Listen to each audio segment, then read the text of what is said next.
singing on the balcony. We had the hat out as playing the broomstick, had the Michael Jackson 5 going. Or a physical lemonade stand, Kool-Aid stand, and then mowing the grass, It was a way to contribute. And yes, a way to get out, meaning I'm gonna work. I'm gonna make my own.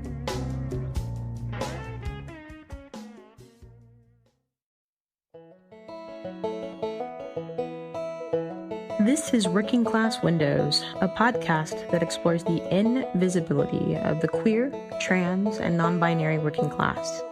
I'm Rhonda Kinard. And I'm Dillbilly. Together, we will be your hosts, taking turns sharing the incredible stories of the real working class majority in this country. You'll hear more from me in future episodes. Rhonda will take it from here. But for now, just know we're so glad you're here, and we hope you enjoy the show.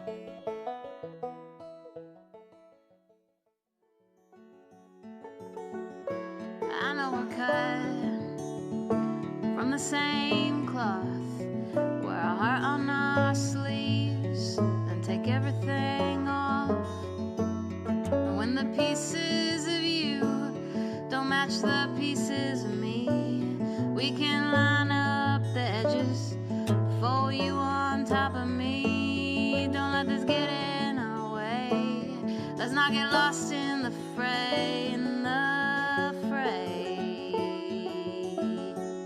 Today, I'm going to share a conversation we had with Kofy Brown, a Washington, D.C. native who's lived in Oakland, California since the early 90s. Kofy is so many things. She's a Black woman, a musician, and a spreader of magic, love, power, and intention. We met Kofy at the cozy home in East Oakland that she shares with her partner, Margaret, and their dog, Hattie Mae. It was a beautiful spring evening, and Kofy was dressed in flannel, work boots, and a bucket hat. She lounged in an easy chair as she recounted stories from her youth. Our conversation covered class, identity, and community, and we kicked off our chat with her definition of working class. I hear the word working class, especially now, thrown around, and, well, the way I would describe it is when we grew up kind of poor, not really working class, because, my dad died early on. I was 3. My mom is from North Carolina, and her mom and her dad was a farmer, 2 steps shy of a sharecropper. He farmed tobacco in North Carolina. Was part of the whole migration up north to take his family to find better opportunity. She got married young and had 2 kids. And so when my dad died, the insurance money because he was in the service, kept us afloat.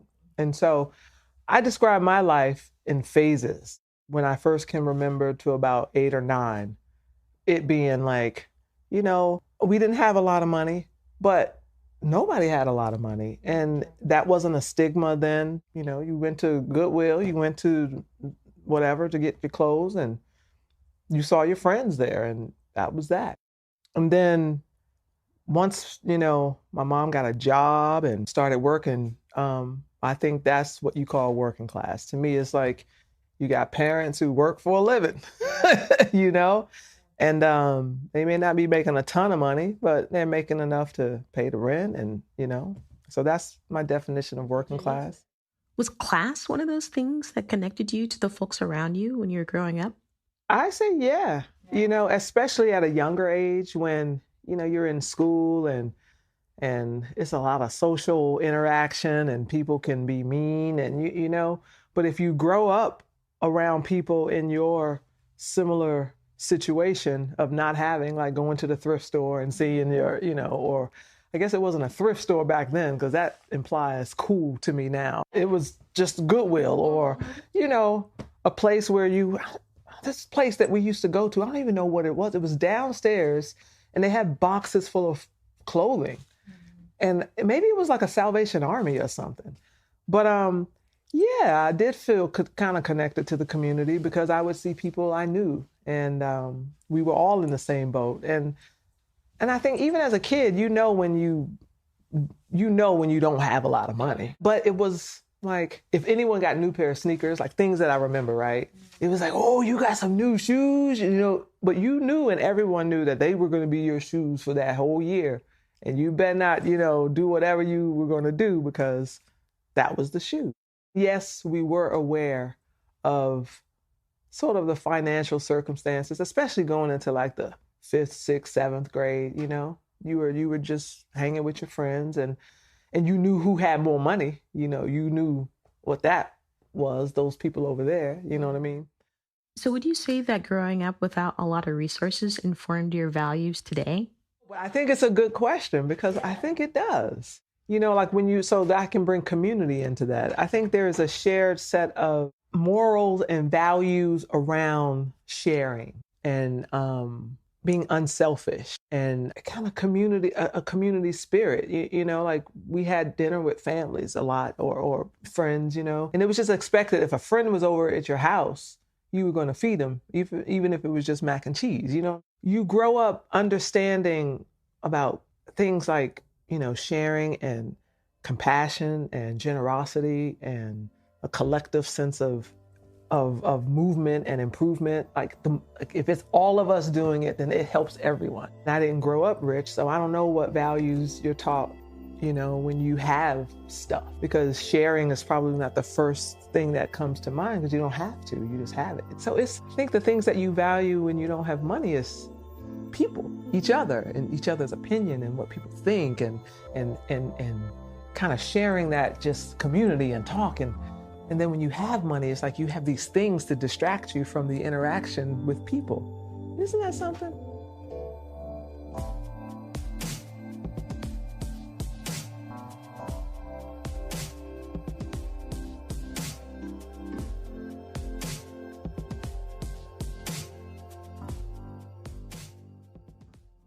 How would you say that your upbringing influenced the way that you interact with your community?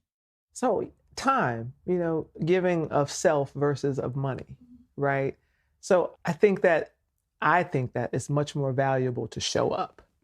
So that's a big part of what I try to do. If I can support by actually physically showing up and giving real support and being there, you know what I mean? Versus just, let me just do this little thing. And like, I'm old fashioned, I guess, in like integrity and meaning what I say and saying what I mean. I don't just say stuff glibly, like to say it. If I say I'm going to come to your show, I'm going to come to your show. If I say, I will help you garden, I will help you garden. So I don't say stuff lightly. And so when some people say things to me, I automatically think that they're going to do it. Yeah. But what I've realized is that most people don't do the things that they say they're going to do. Or they intend to, but they don't. Even if I'm tired and I don't want to do it, but I'll be like, but I said I would. So how am I not going to do it? I said I was going to do it, so I got to do it. Work, to the bone. Bones wear down. Bones erode, but you got room to chip away on your shoulder blades. Can carry 3 times your weight.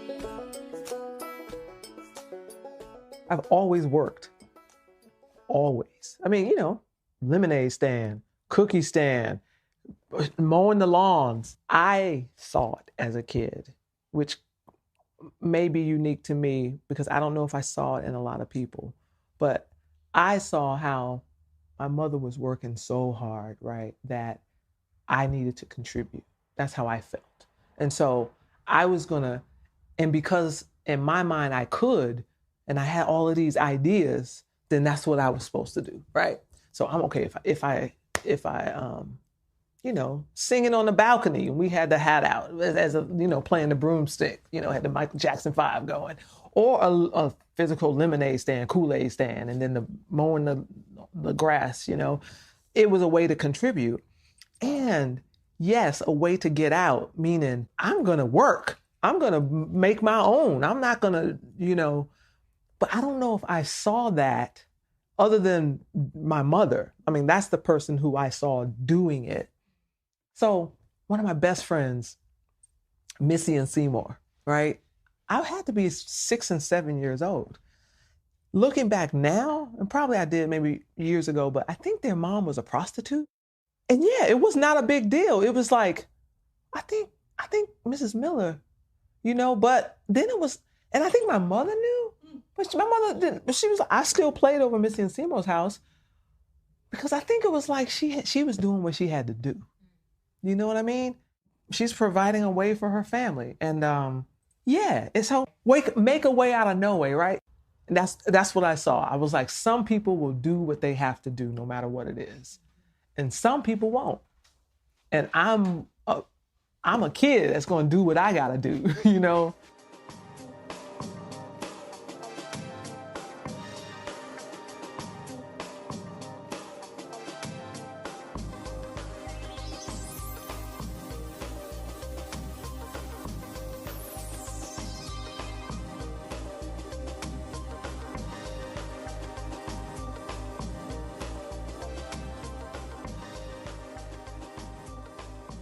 Towards the end of our conversation, we touched on how the identities that Kofy holds connect her to her community. I identify as a Black lesbian woman. That's how I identify. I don't look at class as an adult. That's not one of the first things for myself. Maybe somebody else does, or, And I think that my identity as a Black lesbian woman helps me to connect with a community, and it also alienates me from another larger community at times. That's what I feel. But it took me a long time to get to this place of owning that identity, So I think that's why identity trips me up as an adult, even, because I had such shame around being a lesbian, being gay.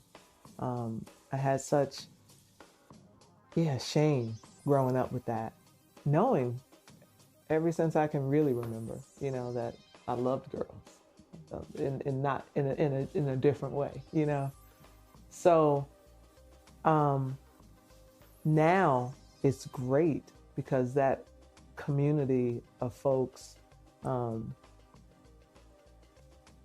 in particular, feels welcoming, feels like there's some understanding there.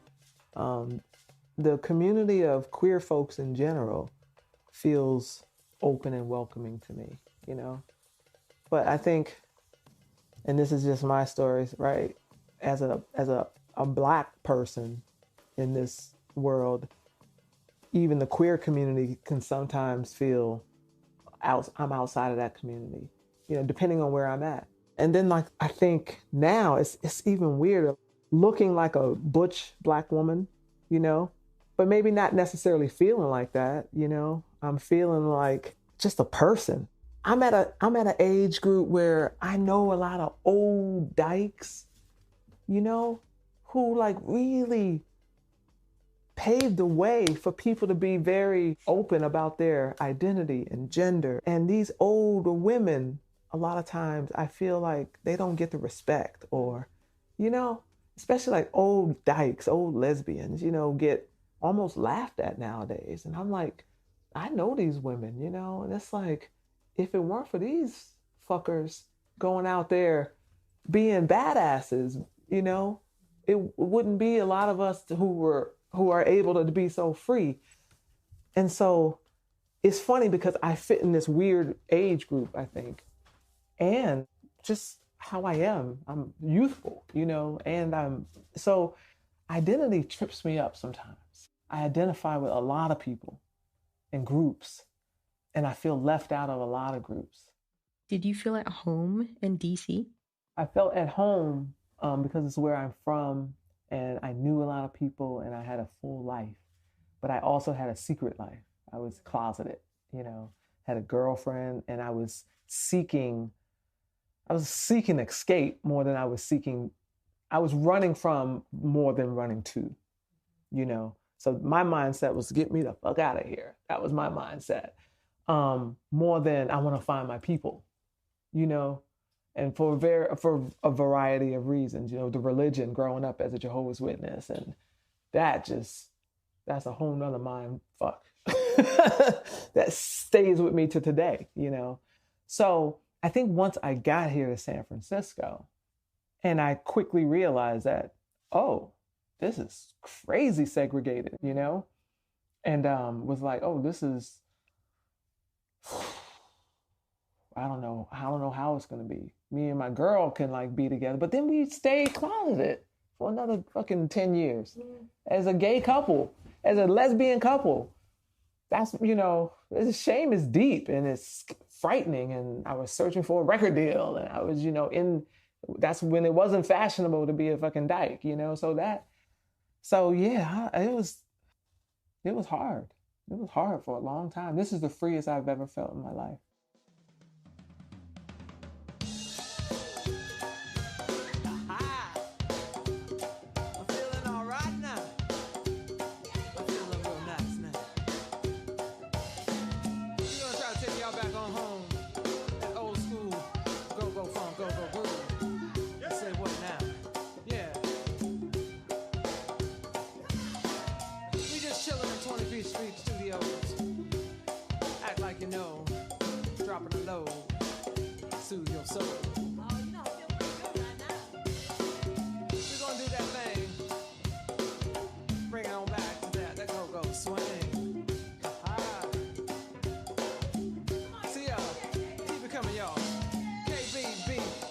Feeling good with that go-go swing, taking back to the old hood. Come on now, and it feels all right. Yeah. That was Kofy Brown, love warrior and joy spreader.